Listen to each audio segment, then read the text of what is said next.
নমস্কার, সবাই কেমন আছেন? এই হলো দিল্লির অবস্থা। তো এখন দিল্লিতে চলছে আপনার রেড জোন। আর এটা হচ্ছে মানে যখন আমরা হরিদ্বার যাই, হরিদ্বার যাওয়ার পথে রাস্তার ক্রাউড, মানে না গাড়ি ডান দিক যেতে পারছে না গাড়ি বাঁ দিক যেতে পারছে। যেখানে আমাদেরকে হরিদ্বার আমরা যদি ধরেন রাত্রি 12টার সময় বেরাই, সেখানে আমাদের ভোর 5টার মধ্যে আরামে পৌঁছে যাওয়ার কথা। তো সেটা মানে গিয়ে 12 ঘন্টা 16 ঘন্টাতে মানুষ পৌঁছাচ্ছে, এত ক্রাউড। যদিও জীবনে কখনো আপনারা হরিদ্বার যেই সময় আসেন না কেন ঘুরতে, শ্রাবণ মাসে তো কখনোই আসবেন না। স্পেশালি এখানে মানে যেরকম আমরা তারকেশ্বরে যাওয়ার জন্য বাগ নিয়ে যাই, তো ওনাদেরকে ঠিক কি বলা হয় জানি না, তবে এখানে হিন্দিতে কাওয়ার্ড বলে। তো এই কাওয়ার্ড যাত্রীরা এখানে হচ্ছে গত শুক্রবার এখানকার শ্রাবণ মাসের, অবাঙালিদের শ্রাবণ মাসের মহাশিবরাত্রি ছিল। তো তার জন্য এই ভিড়, এত জনসমাগম। আর সত্যি কথা বলতে বাচ্চা কাচ্চা নিয়ে গেলে, ছোট বাচ্চা নিয়ে গেলে একটু সাবধানে যাবেন, ভীষণ রিস্কি। কারণ এই যে যারা কাভার যাত্রী আছে ওদের তো অনেক ভারী ভারী গঙ্গা জল নিয়ে ওরা যায়। তো তার জন্য না ওরা সেই ভিড়ের মধ্যে না ধাক্কাধাক্কি করতে থাকে, ওদের একটা গ্রুপিং চলে।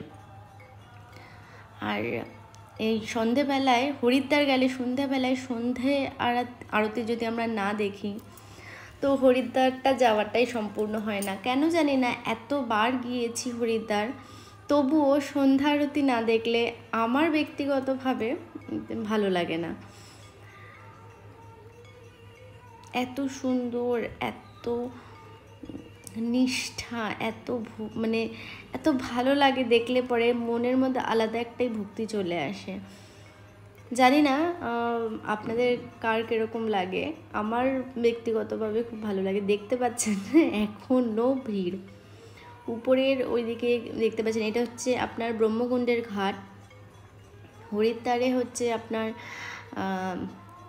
অ্যাকচুয়ালি গঙ্গা আরতি হয় হচ্ছে যেটা মেন, সেটা হচ্ছে আপনার ব্রহ্মকুণ্ডের ঘাটে। হর কি পৌড়ির ঘাটেও হয়।